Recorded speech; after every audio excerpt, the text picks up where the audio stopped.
Napakaswerte natin at nakadaog pang palad natin ang may-ari ng Kuya Oliver's Goto, pinagmamalaki dito sa San Juan, Batangas.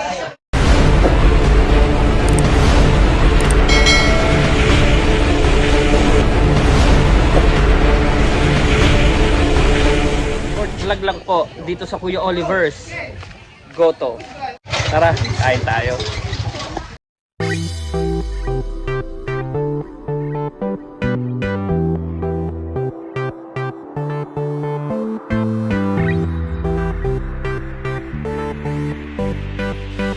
Talagang hindi mo pagsisisihan ang pagkain dito sa Kuya Oliver's Goto.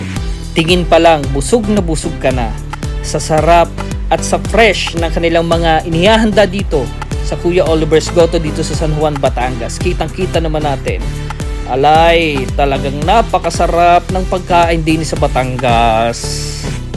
O siya, tama na ang pulong at atin ang titimusan ang Kuya Oliver Goto.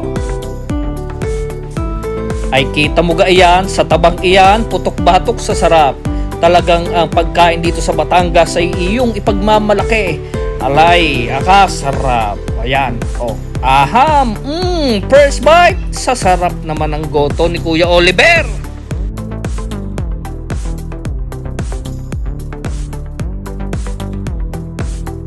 Napakaswerte natin at nakadaog pang palad natin ang may-ari ng Kuya Oliver's Goto, pinagmamalaki dito sa San Juan, Batangas.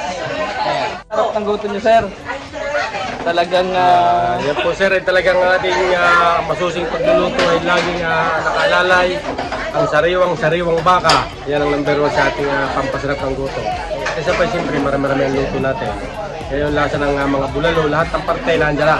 napakaswerte ko, kuya, dahil pagpunta ko rito, hindi ganun katao, hindi ko talaga sinabayan kaninang umaga. Pero kanina pa ako dito kanina sa Noon, Batangas, alas 6 pa ng umaga, ngayon lang ako nagpunta. Christian Sahona Vlog, sana suportahan din natin ang kanyang channel at tulungan din natin ang ating ka-vlogger na Ryan.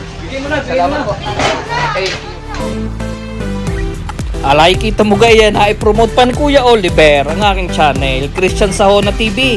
Paki-subscribe po sa mga hindi pa nakaka-subscribe dyan at paki-share na rin po at paki-follow po ako sa Facebook page, Christian Sahona TV.